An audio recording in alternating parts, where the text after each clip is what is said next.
അന്തരിച്ച മലയാളത്തിൻ്റെ പ്രിയപ്പെട്ട നടൻ ശ്രീനിവാസന്റെ സംസ്കാരം ഇന്ന് നടക്കും. കണ്ടനാട്ടുള്ള വീട്ടുവളപ്പിൽ ഔദ്യോഗിക ബഹുമതികളോടെയാണ് സംസ്കാരം.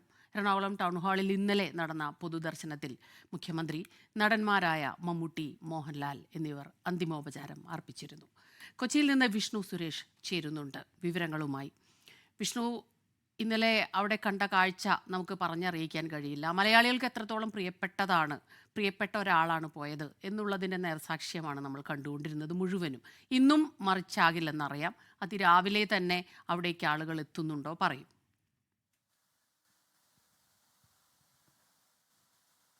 സ്മിത, ഞാനുള്ളത് കണ്ടനാടുള്ള ശ്രീനിവാസന്റെ വസതിക്ക് തൊട്ട് മുൻപിലാണ്. രാവിലെ തന്നെ ആളുകൾ എത്തിത്തുടങ്ങിയിട്ടുണ്ട്. 5 മണി മുതൽ തന്നെ ആളുകൾ എത്തിത്തുടങ്ങിയിട്ടുണ്ട്. 10 മണിയോടുകൂടി തന്നെ സംസ്കാര ചടങ്ങുകൾ ആരംഭിക്കുമെന്നാണ് ലഭ്യമാകുന്ന വിവരം. ഔദ്യോഗിക ബഹുമതികളോടെ തന്നെ സംസ്കാര ചടങ്ങുകൾ നടത്തുമെന്ന് ഇന്നലെ സർക്കാർ വ്യക്തമാക്കിയിരുന്നു. അതുമായി ബന്ധപ്പെട്ട ഉത്തരവ് പുറത്തിറങ്ങിയിരുന്നു. ഈ ദൃശ്യങ്ങളിൽ കാണുന്ന സ്ഥലത്താണ് ഇനി മലയാളത്തിന്റെ ശ്രീ അന്ത്യവിശ്രമം കൊള്ളുക.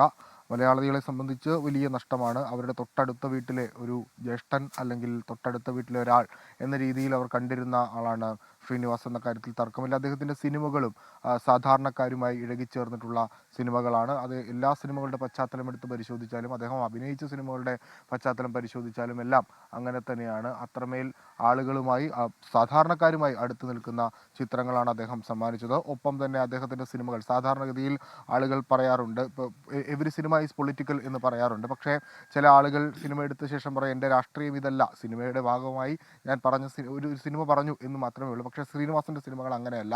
അദ്ദേഹത്തിൻ്റെ സിനിമകളിൽ അദ്ദേഹത്തിൻ്റെ രാഷ്ട്രീയം എല്ലാ ഇടങ്ങളിലും കൃത്യമായി അദ്ദേഹം പറഞ്ഞിട്ടുണ്ട്. അത് ചിലപ്പോൾ വിമർശനത്തിൻ്റെ സ്വഭാവത്തിലായിരിക്കാം, ആക്ഷേപഹാസ്യത്തിൻ്റെ രൂപത്തിലാകാം. അങ്ങനെ എല്ലാ തരത്തിലും ആ സാധ്യതകളൊക്കെ അദ്ദേഹം ഉപയോഗിച്ചിട്ടുണ്ട്. സിനിമകൾ സമൂഹത്തിലേക്ക് തിരിച്ചു വെക്കുന്ന കണ്ണാടിയായി മാറുന്നു എന്ന് പറയുന്ന അതിനെല്ലാം ഏറ്റവും ആപ്റ്റായ സിനിമകളാണ് ശ്രീനിവാസൻ്റെ സിനിമകൾ എന്ന കാര്യത്തിൽ ഒരു തർക്കവുമില്ല.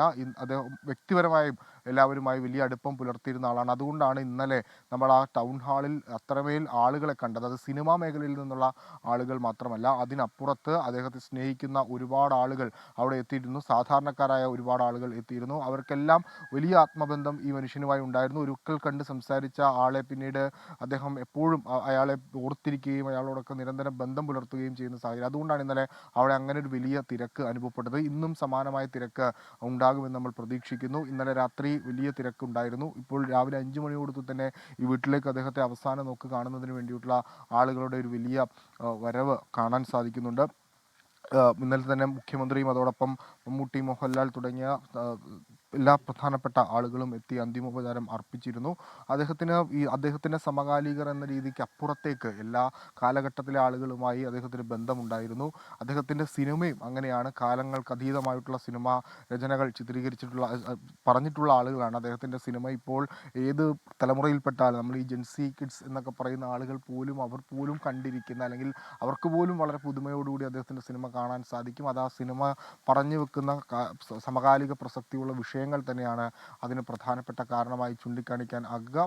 എത്രയോ സിനിമകളുടെ പേര് പറഞ്ഞാൽ അത് അങ്ങേയറ്റം ഹിറ്റുകൾ മാത്രം എഴുതിയിട്ടുള്ള, അദ്ദേഹത്തിൻ്റെ തൂലികയിൽ നിന്ന് പറഞ്ഞിട്ടുള്ള സിനിമകളെല്ലാം ഹിറ്റുകൾ മാത്രം പിറന്നിട്ടുള്ള സിനിമകളാണ്. അത് പൂച്ചക്കൊരു മുക്കുത്തി മുതൽ ഇങ്ങോട്ടേക്ക് ഇപ്പോൾ ഏറ്റവും ഒടുവിലിറങ്ങിയ ഞാൻ പ്രകാശൻ വരെയുള്ള തിരക്കഥാ ജീവിതത്തിൽ അദ്ദേഹത്തിന് സമ്മാനിച്ചിട്ടുള്ള, മലയാളികൾക്ക് സമ്മാനിച്ചിട്ടുള്ള കാഴ്ചാശീലം അങ്ങേയറ്റം ഗംഭീരമായ ഒരു കാഴ്ചാശീലമാണ്. അദ്ദേഹം അഭിനയിച്ച സിനിമകളും നമുക്ക് ഏറെ, നേരത്തെ നമ്മൾ കഴിഞ്ഞ ദിവസങ്ങളിലൊക്കെ ഇന്നലെയൊക്കെ പറഞ്ഞതുപോലെ നായക നടന്മാരുടെ സങ്കല്പങ്ങളെയൊക്കെ പൊളിച്ചെഴുതിയ ഒരാളാണ് ശ്രീനിവാസൻ എന്ന കാര്യത്തിൽ ഒരു തർക്കവുമില്ല. അതിൽ ഏറ്റവും പ്രധാനപ്പെട്ട ഒരു ഉദാഹരണമാണ് അദ്ദേഹം തന്നെ സംവിധാനം ചെയ്ത 2 സിനിമകൾ. ഒന്ന് വടക്ക് നോക്കി യന്ത്രവും, മറ്റൊന്ന് ചിന്താവിഷ്ടയായ ശ്യാമളയും. ആ 2 സിനിമയിലെയും കഥാപാത്രങ്ങൾ, ഒന്ന് ദാസനും അതോടൊപ്പം തന്നെ മറ്റൊന്ന് വിജയൻ, ആ 2 തലത്തിൽ ദാസനും അതോടൊപ്പം തന്നെ വിജയൻ അത് തുടങ്ങിയ തന്നെയാണ് വിഷ്ണു സൂചിപ്പിച്ചതുപോലെ മലയാളികൾ അതുവരെ കണ്ട് ശീലിച്ച സിനിമാ കാഴ്ചകളിൽ നിന്നെല്ലാം, അനുഭവങ്ങളിൽ നിന്നെല്ലാം വ്യത്യസ്തമായിരുന്നു. ഒരു വാർപ്പ് മാതൃക, അതിൽ നിന്നൊക്കെ മാറ്റങ്ങൾ വരുത്തിയ ഒരു കലാകാരനാണ്. അതുകൊണ്ട് തന്നെ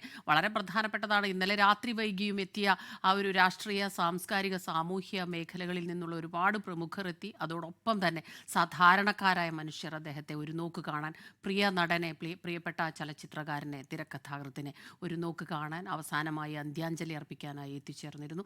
ഇന്നിപ്പോൾ അതിരാവിലെ തന്നെ ഒരുപാട് പേർ അങ്ങോട്ടേക്ക് എത്തുന്നുണ്ട് എന്നാണ് മനസ്സിലാക്കുന്നത്. വിഷ്ണു സുരേഷാണ് വിവരങ്ങൾ നൽകിയത്. വരും മണിക്കൂറുകളിൽ കൂടുതൽ ആ വാർത്തകളിലേക്ക് നമ്മൾ പോകും. ലോകത്തെവിടെയായാലും ഏത് സമയത്തും 24 വാർത്തകളും ഓഗ്മെന്റഡ് റിയാലിറ്റി പാക്കേജുകളും എക്സ്പ്ലെയിനറുകളും വിശദമായി കാണാൻ ഞങ്ങളുടെ യൂട്യൂബ് ചാനൽ നിങ്ങൾക്ക് സബ്സ്ക്രൈബ് ചെയ്യാം.